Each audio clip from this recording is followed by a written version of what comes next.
Hello, I'm Steele, and welcome back to another episode of Railroads Online. So, last episode we left off down at the freight depot, having run a bunch of things to the log camp to build up some money. So this episode, our goal will be to build out to where I am now, a proper railway system, to the sawmill.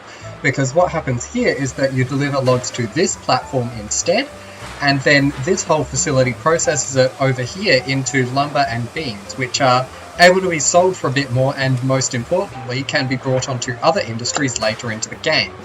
Now, there's a few things I want to do. So first of all, when I build out this railway system, I want to do it a little bit differently to how I normally do it, because in previous saves, what I've done is that I've had this whole area be inside just a big circle of tracks, so it's all just one big circle right past, around there, past those loading platforms and back again, and then you just connect up to it on one side for the log camp and on one side for the freight depot.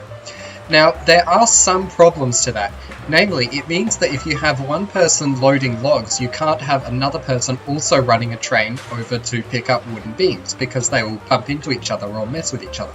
So what I would like to do instead is actually have separate lines where the log track just comes in here and comes to a stop, and then the beam loading track is the bit that loops around and just has a crossover. So that'll be the thing today, is I'm going to, maybe we'll get something thrown in here as a bit of a build to try and show what I mean, and we'll see what we can do to get a full final line, and we'll see if we can run some beams and lumber for this episode.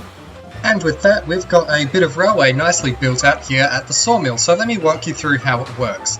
So over here would be where the log camp line comes in, so we would redirect that line to come in and connect up to this switch right here that I'm standing at.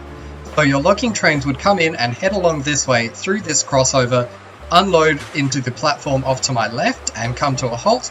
You'd get the engine off, spin it around if need be, and that's what this track on the side here is for, is to bring the engine back around to the other end of the train. We've got a water tower just if needed, and over here you can see there's a switch off to the left again, and that is just an extra little bit of space that you can bring the train around to there, so that if someone needs to go through the crossover for the sawmill platforms, you can pull it forwards and be all good. So basically the big advantage is it means you can have multiple trains going past each other instead of blocking each other while all being in this same industry area. So your sawmill trains, meanwhile, there's a switch way off over there. Your sawmill trains would be able to go from that switch down to the freight depot or later to the smelter. And then they come around through this loop. We've got a passing track on this side as well, which is why it's double tracked the whole way through, just means you can loop around. But this track here goes to your loading platforms, and this track here is just to go past.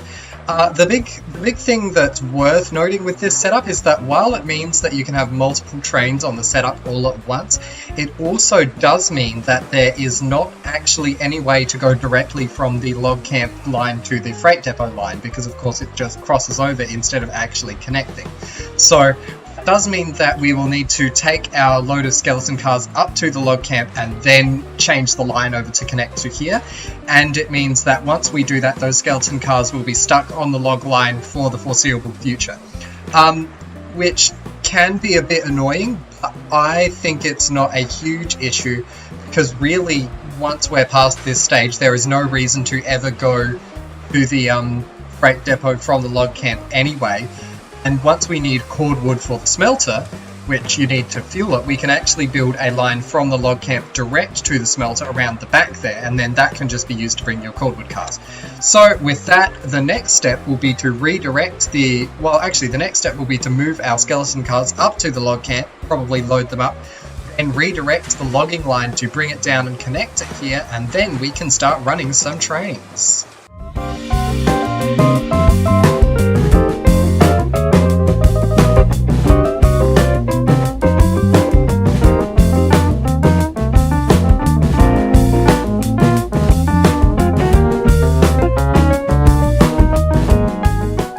Now that the train is up at the log camp, we can actually redirect this logging line to connect to the new sawmill platform instead. So you'll notice that here, if I look on the map, I've got this little extra telegraph house as a marker for that's where the switch is that I need to connect to get into the log unloading track. And you'll notice that we're pretty much right here. It's really quite easy, is all I need to do is instead of curving this bridge off to the right, I need to curve it off to the left. So let's get that done, and then we can actually... That was a longer piece of track than I expected. Once that's done, we can actually start running trains properly now that we have something a bit more substantial in terms of our railway under our belt, and it'll hopefully earn us a little bit extra money while we're doing it. And with that, we now have a nice clear run from the log camp all the way down to the sawmill, nice and direct to drop off logs at that logging platform. But there's one last task we've got to do first before we can start running trains, which is that this line over here, first of all, that old line needs to be removed, and secondly, sawmill now needs to be connected up to the freight depot, because right now it doesn't go anywhere, and of course bringing logs to the sawmill is all good and fine, but it's not a whole lot of use if we can't sell the products that results in. So time for a little bit more building, and then we can actually start running.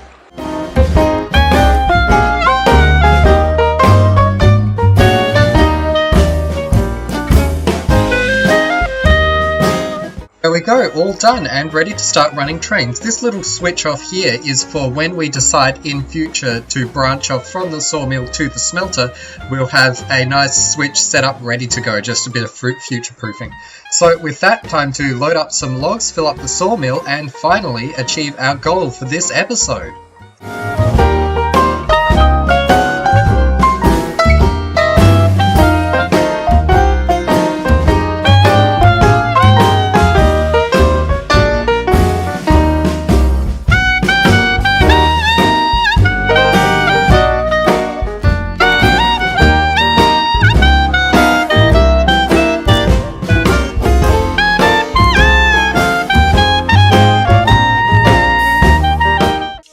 Well, with 2 full runs to the log camp under our belt, we were able to fully stock the sawmill, and the money earned was enough to buy 5 carriages to load up with beams and lumber and sell them.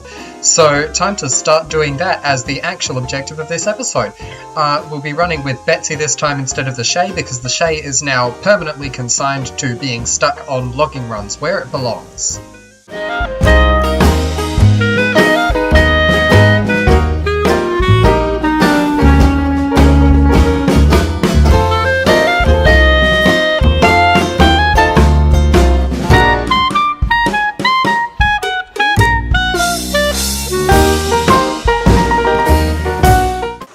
And would you look at that, drastically faster than the Shay would be on the same route, and it's going to earn us a hell of a lot more money with less rolling stock too. Though I admittedly will want to get a new engine that's not Betsy, because Betsy is not particularly powerful and also looks quite stupid pulling these rather tall carriages with the ridiculous height difference that's going on here. Anyway, let's get these carriages loaded up. Pretty much immediately upon starting loading, we've started wasting because I have made a bit of a mistake in my track lane, which is that for whatever reason, when this crane loads, it's actually dropping the lumber just over here on the side onto the ground over the top of the thing, which means I'm actually going to need to back the train out and rebuild this whole section of track a little off to the right, which is really quite annoying to have to do, but oh well, I guess that's what test runs are for, and at least we've only wasted about 2 lumber, and, you know, that's not a huge problem because right now we're just going to be selling it all directly at the freight depot. Track is fully built and train is fully loaded, so we're going to run this to the freight depot next, and I think our goal for this episode will actually be make enough runs to buy a new locomotive. And I think the locomotive I want to get is probably going to be the Glenbrook. So it's a new engine that's been added, is we've got these, that's a new one that we don't need to pay attention to. Oh, maybe I want the class 48 though. That one's another new engine that's quite good, but the one I was thinking of getting is the Glenbrook, which is an evolution of the Eureka that we saw in the previous series. The difference is that the Glenbrook has an extra powered wheel and only one unpowered wheel at the front, and while it's derived from the same design, so they have very similar shape and everything, it has slightly larger cylinders as well, which gives it a fair chunk more pulling power. It's a really nice looking engine, really well modelled, and it's got quite a lot of paint scheme options that's really cool. So I'd probably go with this one here, but there's plenty of other ones we can take as well. So I think my goal for this episode will be to try and make enough money to buy that so that we have a larger engine that can pull a bit more that will see us through to at least getting to the iron mine. Poor little Betsy's absolutely running her heart out trying to pull all this stuff. Definitely want to get a larger engine when I can, but so far we've managed to rack up about 8 of these sawmill carriages, and I think that'll be enough to empty out the whole sawmill, and hopefully by the end of that we'll earn enough money to get a new engine. So I think my plan after that will be to build a line to the smelter in the next episode, probably off camera, and then just show it to you by running the first route to it. And the other thing I want to do is that I mentioned, instead of doing the standard thing of having the log camp line connect directly down to the main smelter line, instead I want to have the log camp line run up through the back of these mountains, which is a really steep route, but that makes it also quite fun to run. Has to be built at like a 10% grade, but also gives the cool little feature of that line will end up coming in underneath a different line, so you get a cool little bit of a crossover. And of course, as is our philosophy for this save, it makes it nice and easy for multiplayer operations to have one person running cordwood to the smelter and one separate person running your beams and stuff that you need to... running the beams and stuff to the iron ore mine and then iron ore to the smelter. So anyway, now that we're pulling into the sawmill, it's time for me to load up yet another train, and I'll probably come back to you once we've earned a bit more money. I have had enough of this freaking bug. By the way, there's a bug in this game where turntables just kind of drift over time for no apparent reason. And so in this specific situation, what happened is that this turntable at the end of the track had drifted off-center, and as you can see, Betsy just kind of plunged into the pit and derailed a carriage with it, which is great. Yeah, I really hope this gets patched soon. It's been in the game for pretty much forever, I think as soon as turntables were added.